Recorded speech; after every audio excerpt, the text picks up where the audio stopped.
আইন শৃঙ্খলা পরিস্থিতি সমুন্নত রাখার লক্ষ্যে সব ধরনের অপরাধীকে আইনের আওতায় নিয়ে আসার ক্ষেত্রে অগ্রণী ভূমিকা পালন করে আসছে।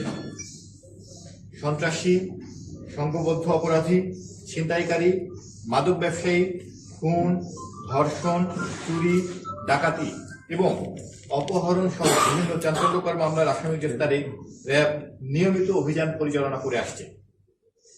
আপনারা জানেন, গত 29শে মার্চ 2026 খ্রিস্টাব্দে র্যাব 12 সদর কোম্পানির একটি চৌকস আভিযানিক দল ও র্যাব হেডকোয়ার্টার্স গোয়েন্দা সংস্থার তথ্যের ভিত্তিতে 13,15,700 টাকার জাল নোট সহ দুজনকে গ্রেফতার করতে সক্ষম হয়।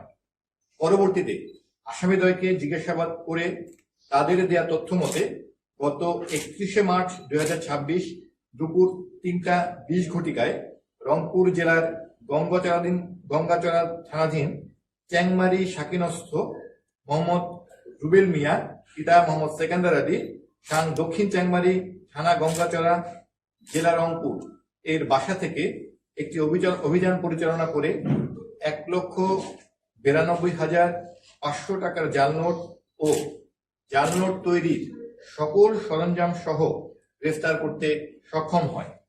উল্লেখ্য যে আসামি মোহাম্মদ রুবেল মিয়া এর বিরুদ্ধে ডিএমপির চকবাজার থানায়, ডিএমপির মতিঝিল থানায় এবং রংপুর গঙ্গাচড়া থানায় একটি মামলা সহ সর্বমোট 4টি মামলা চলমান রয়েছে। গ্রেফতারকৃত আসামি মোহাম্মদ রুবেল মিয়া পিতা মোহাম্মদ সেকেন্দার আলী দক্ষিণ চ্যাংমারি গঙ্গাচড়া রংপুর। প্রাথমিক জিজ্ঞাসাবাদে জানা যায় যে আসামি দীর্ঘদিন যাবৎ লোকচক্ষুর আড়ালে রংপুর জেলা সহ সারা দেশে জাল টাকার নোট নিজ হেফাজতে রেখে খাঁটি নোট হিসাবে ক্রয় বিক্রয় ও লেনদেন করে আসছে।